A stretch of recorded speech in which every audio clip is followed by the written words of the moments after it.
Il calcio è fantastico finché, per fortuna, c'è Revellato Medical Group. TG Plus Sport edizione di Treviso, buonasera.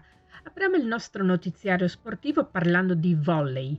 La Prosecco Dotti Moco Volley potrà contare anche il prossimo anno sulla presenza della fuoriclasse svedese Isabelle Haak, che sarà per il secondo anno consecutivo il fulcro dell'attacco giallo-blu.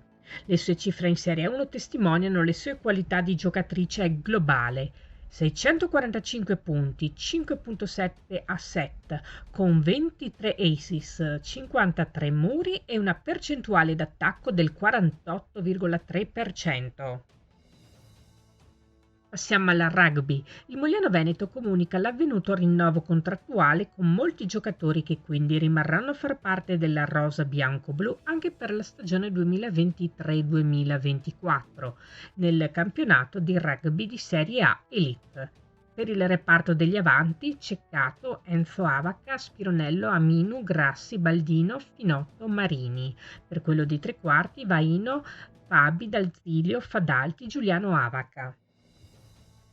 E rivedremo inoltre con molto piacere nel gruppo bianco-blu, annuncia il Mogliano Rugby in una nota ufficiale, anche il tre quarti centro Antonio Zanatta, classe 1998, che ritorna, prosegue la nota, a rivestire la nostra maglia dopo l'esperienza con il Verona Rugby e una convocazione con la nazionale maggiore brasiliana.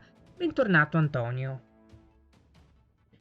Passiamo al calcio. Il Giorgione Calcio annuncia un importante tassello per il prossimo campionato. La società rossostellata scrive infatti ufficialmente un gradito ritorno nel centrocampo rossostellato. La società comunica di aver ingaggiato per il prossimo campionato il giocatore Kelvin Appia, ex Trento, mezzo Corona e Cartigliano, che tornerà dopo quasi un decennio a indossare la maglia del Giorgione, dove aveva già militato nel campionato 2013-2014.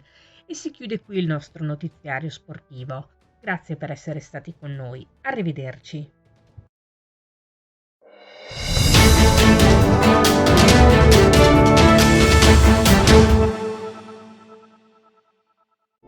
Massoterapia, il potere delle mani, un benessere profondo. Prenotala da Rebellato Medical Group.